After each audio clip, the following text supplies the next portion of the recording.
இந்த வீக் மார்க்கெட்டில் என்ன நடந்துச்சுன்னு பார்ப்போம். ஸோ நிஃப்டி பொறுத்த வரைக்கும் ஒரு சைட்வேஸ் மார்க்கெட்டாக தாங்க நடந்திருக்கு. ஸோ நம்ம சொன்ன மாதிரி தான் இந்த லெவலில் நம்ம வெளியே வந்தது நல்லதை. ஸோ இங்கெல்லாம் வந்து பார்த்தீங்கன்னா ஆப்ஷன்ஸ் பையர்ஸாக நம்ம என்ட்ரி ஆகக்கூடாது. ஸோ இது வீக்லி வைஸ் பார்த்தீங்கன்னா கூட வந்து பார்த்திங்கன்னா ஒரு ஸ்பின்னிங் டாப் மாதிரி தான் இருக்குது. So up and lawyer side wig இருக்குது, பாடி நெகட்டிவ். ஸோ இது வந்து ஈவினிங் ஸ்டாராக மாறுமா இல்லை ட்ரெண்டு கண்டினியூஷன் ஆகுமா அப்படிங்கிறது வெயிட் பண்ணி பார்ப்போம். ஸோ இந்த மாதிரி இடத்துலாம் நம்ம வேடிக்கை பார்க்குறது தான் நல்லது. ஆக்சுவலாக இந்த வீக் ஃபுல்லாக வந்து பார்த்திங்கன்னா ஒரு 400 பாயிண்ட்டுக்குள்ளேயே வந்து பார்த்திங்கன்னா மூமெண்ட்டு முடிச்சிட்டான். பேங்க் நிஃப்டியை பார்த்திங்கன்னா பேங்க் நிஃப்டி சப்போர்ட் லெவலில் தான் இருக்குது. ஸோ இன்னும் கொஞ்சம் அப்சைடு போகிற மாதிரி தான் தெரியுது, இருந்தாலும் கன்ஃபர்மேஷன் இல்லைங்க. ஸோ அதனால் வந்து பார்த்திங்கன்னா இந்த இடமெல்லாம் நம்ம வேடிக்கை பார்க்குறது நல்லதுங்க. ஸோ ஆப்ஷன்ஸ் பையர்ஸாக ஸோ நம்ம இந்த மாதிரி இடத்தெல்லாம் வந்து அமைதியாக கேபிட்டலை கையில் வச்சுக்கிட்டு கம்முன்னு இருக்கணும்.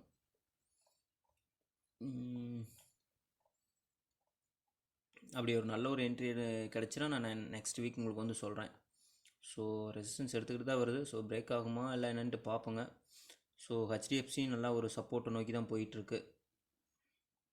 ஸோ மேஜராக வந்து பார்த்திங்கன்னா பேங்க் நிஃப்டி சப்போர்ட் பண்ணாதனால தான் வந்து பார்த்திங்கன்னா உங்களுக்கு வந்து ட்ரெண்டு வந்து கண்டினியூஷன் ஆகலைங்க. ஸோ ஹெச்டிஎஃப்சி வந்து சப்போர்ட் பண்ணிச்சா பேங்க் நிஃப்டி வந்து பார்த்திங்கன்னா ட்ரெண்டு கண்டினியூ ஆகும். ஸோ பேங்க் நிஃப்டி வந்து பார்த்திங்கன்னா நிஃப்டியும் வந்து கொஞ்சம் இழுக்கும்.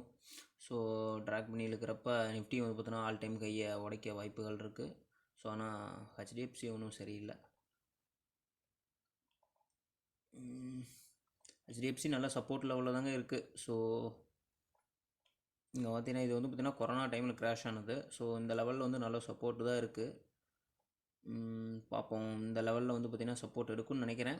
ஸோ பார்ப்போம், ஒரு கேண்டிலாவது க்ரீனில் வருதான்னு பார்ப்போங்க, எப்படி கேண்டில் வருதுன்னு.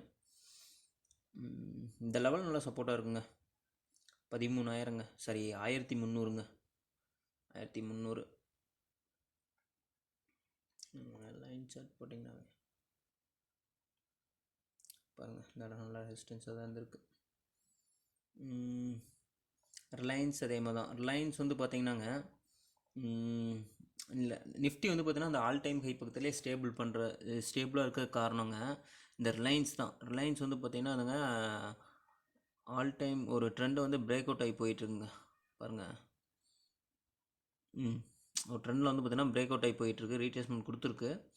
ஸோ போயிட்டுருக்கு. இருந்தாலும் வந்து பார்த்திங்கன்னா இந்த இதெல்லாம் என்ட்ரி ஆகக்கூடாதுங்க. அதாவது இதெல்லாம் வந்து பார்த்திங்கன்னா ஓடுற ட்ரெயினில் வந்து பார்த்திங்கன்னா என்ட்ரி ஆகிற மாதிரி. ஸோ அதாவதுங்க நம்ம வந்து ட்ரெயின் வந்து ட்ராக்கில் நிற்கிற இடத்துல தான் நம்ம என்ட்ரி ஆகிக்கணும். ஸோ ரன்னிங்கில் இருக்கப்போ போய் என்ட்ரி ஆகக்கூடாது. அதே மாதிரி பார்த்தீங்கன்னா ரன்னிங்கில் இருக்கப்போ என்ட்ரி ஆகணும் மாதிரி இருந்தால் அதே மாதிரி ரன்னிங்கில் இருக்கப்போ நம்ம வந்து பார்த்தீங்கன்னா எக்ஸிட் ஆகிக்கணும். அதாவதுங்க என்ட்ரி ஆனீங்கனாலும் ஒரு 10 பாயிண்ட் ஒரு ஸ்கேல்பிங் மாதிரி பிடிச்சிட்டு நீங்கள் டப்புன்னு வெளியே வந்துடணும். அதே மாதிரி ஸ்டாப் லாஸும் 10 புள்ளி வச்சு நீங்கள் வந்து எக்ஸிட் ஆகி லாஸையும் புக் பண்ண மனசு வரணும். ஸோ நீங்கள் லாஸை புக் பண்ணாமல் இருந்தீங்கன்னா அப்புறம் ரொம்ப நாள் மறுபடி வெயிட் பண்ண மாதிரி கீழே திரும்பி மறுபடி வந்து, அதனால் என்றைக்குமே ஒரு ட்ராக்கில் வந்து நிற்கிறப்ப நீங்கள் அந்த இடத்துல வந்து என்ட்ரி ஆகிக்கோங்க. ரிலையன்ஸ்லாம் நல்லா தான் இருக்குது. ஸோ யூஎஸ் மார்க்கெட் வந்து பார்த்திங்கனாலும் யூஎஸ் மார்க்கெட் அதே மாதிரி தான் கண்டினியூ அப்பில் தான் போயிட்டுருக்கு. இருந்தாலும் இங்கெல்லாம் என்ட்ரி ஆகக்கூடாதுங்க. அது வந்து ஒரு ரீட்ரேஸ்மெண்ட் கொடுத்து கீழே வர்றப்போ வந்து பார்த்திங்கன்னா பார்த்துக்கலாம். அது ஒரு லெவலில் தான் போயிட்டுருக்கு, பார்ப்போங்க. இன்றைக்கி அதுக்கு வீக்லி க்ளோசிங்கில். ஸோ பார்ப்போம் இன்றைக்கி க்ளோசிங் எப்படி வருதுன்னு பார்ப்போங்க. யூஎஸ் மார்க்கெட்லாம் இதுவும் அப்படி தான் இருக்குது. விக்ஸ் வந்து பார்த்திங்கன்னா இது நல்லா கூல் டவுனில் தான் இருக்குது. ஸோ யூஎஸ் மார்க்கெட் வந்து இன்றைக்கி 3 மணி வரைக்கும் நினைக்கிறேங்க, சரி 2:30 வரைக்கும் நினைக்கிறேன். ஸோ அது முடிஞ்சதுக்கப்புறம் தான் நம்ம வந்து வீக்லி அனலைஸ் பண்ண முடியும். ஸோ அதனால் யூஎஸ் மார்க்கெட் இருக்கட்டுங்க. நம்ம இந்தியன் மார்க்கெட்டை வந்து பார்த்திங்கன்னா இந்தியா விக்ஸ் கூட கொஞ்சம் நல்லா பரவாயில்ல, ஒரு 13.300 அந்த ரேஞ்சில் இருக்குங்க. ஸோ ஆப்ஷன்ஸில் ப்ரீமியம் வந்து பார்த்திங்கன்னா இதுக்கு முன்னாடிலாம் வந்து பார்த்திங்கன்னா ஒரு 30, 40, 50 அந்த அளவுக்கு தான் மூவ்மெண்ட் ஆகும். ஆனால் இப்போ வந்து பார்த்திங்கன்னா 100 பாயிண்ட் வரைக்கும் மூவ் ஆகுது. ஸோ அதுக்கு காரணம் இந்த விக்ஸு தாங்க. ஸோ விக்ஸ் வந்து பார்த்திங்கன்னா கீழே ஒரு 15க்கு கீழே போயிடுச்சுன்னா அந்த மாதிரி தான், 15க்கு மேலே போகிறப்பெல்லாம் வந்து பார்த்திங்கன்னா ப்ரீமியம் வந்து நல்லா மூவ்மெண்ட் இருக்கும். ஸோ எல்லாருமே வந்து பார்த்திங்கன்னா இன்வெஸ்ட்மெண்ட் வந்து பண்ணாங்க. ஸோ இந்த மாதிரி டைம்லலாம் வந்து பார்த்திங்கன்னா இப்போ இந்த ஹெச்டிஎஃப்சிலாம் இருக்குது பார்த்தீங்களா, இந்த இதெல்லாம் வந்து பார்த்திங்கன்னா நல்லா லோ ப்ரைஸில் கிடைக்கிது. ஸோ ஃபண்டமெண்டலை செக் பண்ணிவிட்டு நீங்கள் வந்து பார்த்தீங்கன்னா இதெல்லாம் 100% அக்யூமுலேஷன் வேணால் ஜஸ்ட் ஒரு இந்த லெவல் வர பார்த்தீங்கன்னா ஒரு 20-30 அந்த மாதிரி அந்த அளவுக்கு பர்சன்டேஜ் மட்டும் வந்து பார்த்தீங்கன்னா ஒவ்வொன்றிலையும் அக்யூமுலேஷன் பண்ணலாம். ஸோ என்னதான் இருந்தாலுங்க நீங்கள் எஃப்டி போகிறத விட இது பரவாயில்ல தானே. நல்லா இந்த ஹெச்டிஎஃப்சி, ஐசிஐசி, இன்ஃபோசிஸ், அப்புறம் வந்து பார்த்தீங்கன்னா டிசிஎஸ், அப்புறம் இந்த மாதிரி ரிலையன்ஸ், இந்த மாதிரி ஒரு நல்ல ஒரு மேஜரான செக்டருங்க. அதாவது பார்த்தீங்கன்னா நிஃப்டி 15 எடுத்தால் ஒரு top 5 companies. So banking side வந்து பார்த்திங்கன்னா ஒரு டாப் 3 பேங்க்ஸு, அந்த மாதிரி ஃபினான்ஸ் சைடில் வந்து பார்த்திங்கன்னா அதில் ஒரு டாப் 2, அந்த மாதிரி